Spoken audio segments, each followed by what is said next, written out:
안녕하세요. 프라임랩의 박미성입니다. 지난 영상에서는 부산, 울산, 경남 지역 과거의 면담 기출문제와 답변 방법에 대해서 이야기했습니다. 오늘은 호남 및 대구 지역의 전년도 면담 질문을 확인하고 답변 방향에 대한 이야기를 나눠보도록 하겠습니다.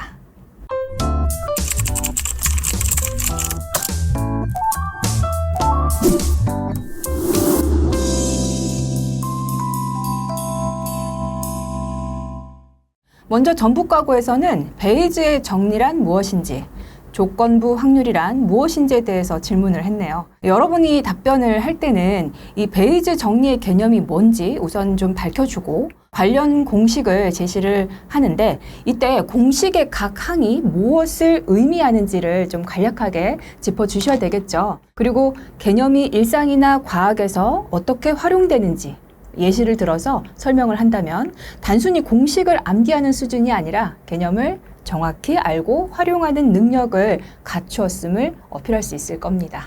예를 들어서 이 암 진단 검사에서 양성 판정을 받았다고 해도 실제로 암에 걸렸다고 단정할 수는 없다. 이 베이지 정리는 이런 상황에서 실제로 암일 확률을 계산할 때 사용되고, 이때는 검사의 정확도뿐 아니라 사회 전체에서 암에 걸릴 사람의 비율도 함께 고려해서 최종적으로 양성일 때 암일 가능성을 새롭게 계산하는 데 활용될 수 있습니다. 이렇게 정리를 좀 해볼 수가 있겠네요.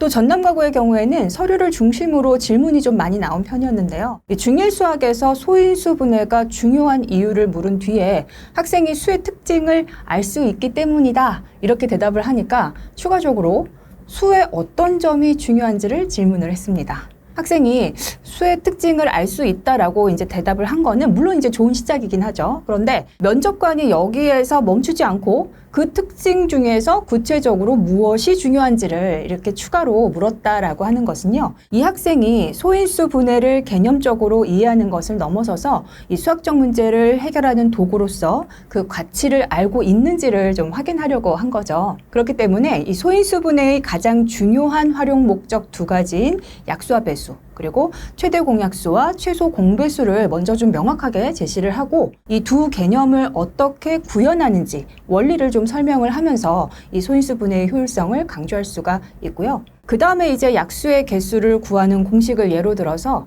이 소인수 분해가 수의 구조를 파악하는 열쇠라는 것을 보여주면 좀 훌륭한 그런 답변이 되겠습니다. 전공 과목 외에 기타 질문도 있었는데요. 학교가 끝나면 뭘 하는지, 조별 활동을 할 때는 주로 어떤 역할을 하는지, 이런 것들, 또 학교 활동과 관련해서 학생의 자기주도성이나 시간 관리 능력 같은 거, 그리고 협업 능력을 평가하기 위한 그런 질문도 있었습니다. 대구 1과고에서는 반대로 이 수과학 개념하고 관련된 질문이 좀 이 면접 시간 절반 이상을 좀 차지를 했었는데요. 생물 분류 체계 5개를 각각 설명해라. 그리고 유전자, 염색체, DNA 차이점은 무엇인지 등의 그러한 질문이 나왔습니다. 두 질문 모두 이제 단순 암기가 아니라 명확한 구분과 논리적인 설명이 굉장히 중요한 그런 질문이었는데요. 단순히 5개의 이름을 나열하는 것이 아니라 생물을 나누는 기준, 즉 세포의 핵의 유무, 세포 수, 영양 방식 등을 먼저 말하고 그 다음 각 개의 핵심 특징을 좀 대비시켜서 설명을 한다면은 효과적인 답변을 할 수가 있습니다. 또 유전자, 염색체, DNA의 차이점에 대해서는 각각의 포함 관계를 강조해 볼 수 있는데요. 이 DNA라는 물질 속에 유전자라는 명령어들이 존재를 하고, 이 모든 것이 염색체라는 구조 안에 담겨서 보관되고 전달된다라고 설명해도 좋겠네요. 자소서와 관련해서는 자기주도 학습 영역에 작성된 것 외에 또 다른 예시가 있는지, 그리고 우리 학교에 오기 위해서 꼭 해야 할 공부는 뭐라고 생각을 하는지 등의 어떤 기본적인 질문들도 나왔으니까 무조건 여러분들이 막 어려운 답변만 연습을 하다가 좀 오히려 당황하지 않도록 사소한 것에서 복잡한 것들까지 이렇게 꼼꼼하게 예상 문제를 출제하고 답변 연습을 해보시기를 바랍니다. 자, 오늘 내용은 여기까지고요. 오늘 영상도 도움이 되셨다면 구독, 좋아요, 알림 설정 부탁드립니다. 합격의 그날까지 힘내시고요. 다음 시간에 만나요. 안녕.